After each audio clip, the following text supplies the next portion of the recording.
Great to have you back again on another edition of Seculo di CISO. And we have Ben with us, who you are familiar, who was here to talk about the resistance to professionalization and why we need to professionalize the cyber industry. And today he's here with us to talk about the emerging professionalization worldwide. Ben, thank you so much for making it here this time for the show. Thank you, Sudhir. So Ben, jumping straight in, what's happening?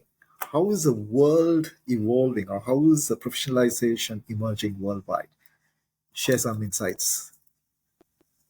So I guess it's been a combination of things, but I think one of the most important part has been the expectation of governments and people around the world and organisations to make cybersecurity a priority. So this is becoming important, and also too we've had a cybersecurity profession which has been growing and it's starting to mature. And when you start getting something to mature, this is when you do start getting cybersecurity bodies and groups and so forth starting to push the professionalization and starting to bring that into a better focus.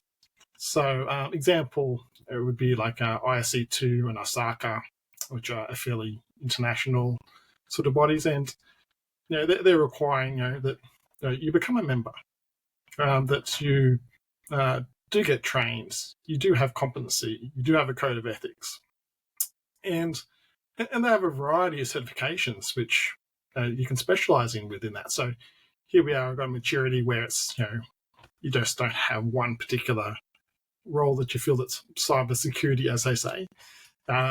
There's particular professions in that now. So we're not only just professionalization of cybersecurity, we have many different professionals in cybersecurity. And through that, these bodies will help us continue moving that process forward, and also doing research, and they do many other things, engaging with community, engaging with governments. So it's not just a one set mind of cybersecurity. It's actually a whole sort of, I guess, a very general view of cybersecurity bringing it to society. So I think both the professional bodies, right? You did mention about ISC2 and ISACA. They continue to engage with the governments. They continue to engage with the industry. And they identify the growth areas, and also they identify the gaps. And they continue to evolve in terms of the examination content, the training content, and they make it available for members so that people can actually, engage, get enrolled to some of these trainings or attend an industry event, which is organized by both these two professional bodies. And I'm sure there are other professional organizations. Since you come from Australia, you have the Australian Computer Society as well. And then you have British Computer Society. And there are several professional bodies. But I guess what we're trying to say here is, if you're looking at cyber, who is providing you that in-depth benchmarking? So I think that's what we are trying to talk about. I have one more question, Ben. See, we have also product certifications, right? There are different vendors or like OEMs, for example. They also offer certifications. And then we have the professional bodies, which we call as ISC2 and ISACA, maybe SANS, and various other bodies. They also offer certifications. Are they the same in the context of emerging professionalization worldwide, or are they different? How do you see this? Well, definitely, there's a difference between, let's say, vendor or even educational vendors versus these organizational bodies like ISC2 and ISACA or ACS, where when you do a certification and join an organizational body, you're joining a community, and you're also joining a kind of a system of continuous education as well. So you're required with a lot of these certifications through these organization bodies to have continuous continuous education to keep your certification, just like a doctor, or an Absolutely. engineer. So this is where that's the professionalization comes from. It's like if you get a certification, you need to keep up to date, keep progressing with that, keep interacting with that particular organization and body, and professionalization. Vendors, not discounting vendor type education and some one-off courses as not as important, but they're different.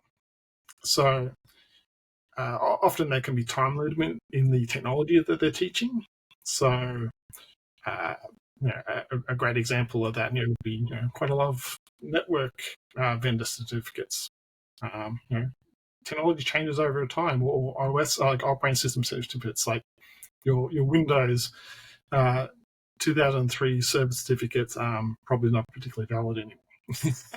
And you will Absolutely. have to continue to keep recertifying to get those new credentials. But in an organizational body certification like the CISP or CISA or something like that, it's a continuous education process.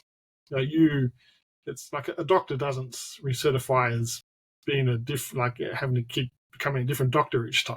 They're Absolutely. a doctor and they've got to continue their education. They've got to go to medical boards. They've got to go to particular conferences and keep up to date on information to give you the best, highest quality care. That's what these organizational bodies with a certification help cybersecurity professionals do. Vendors are great if you want to explore a particular body of knowledge or a particular product, but doesn't really give you professionalization.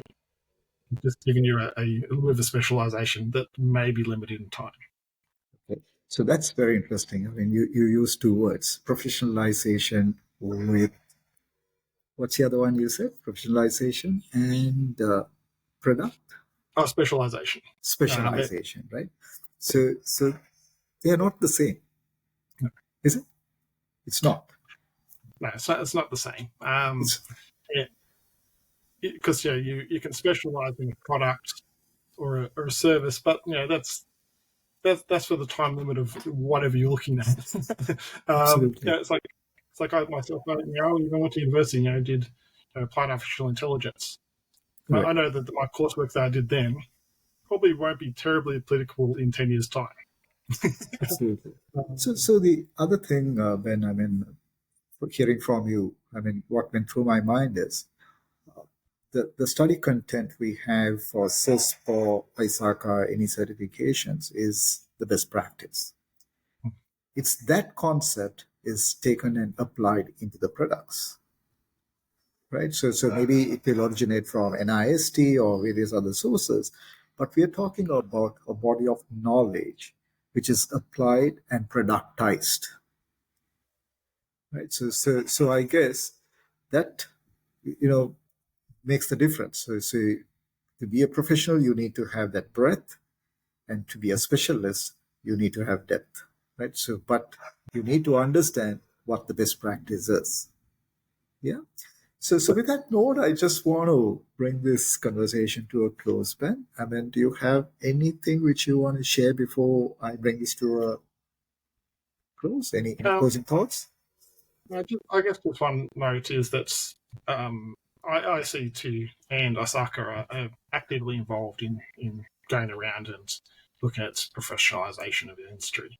In ISC2, Claire Russell has been quite an advocate in that sort of area. And Absolutely. also has come from a chartered accountant background, I think, from memory. So she has Absolutely. that sort of idea of what Yes. professionalism means.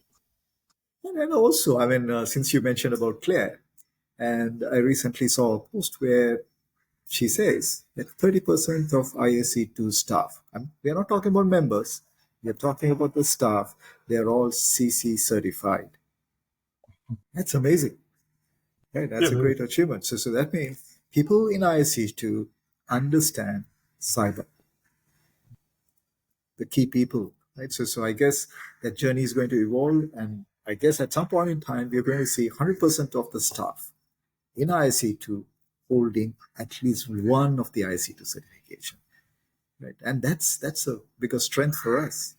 as an industry professional body. Absolutely. Yeah. Ben, thank you so much for sharing your thoughts. And this brings us to an end of the third edition of the series.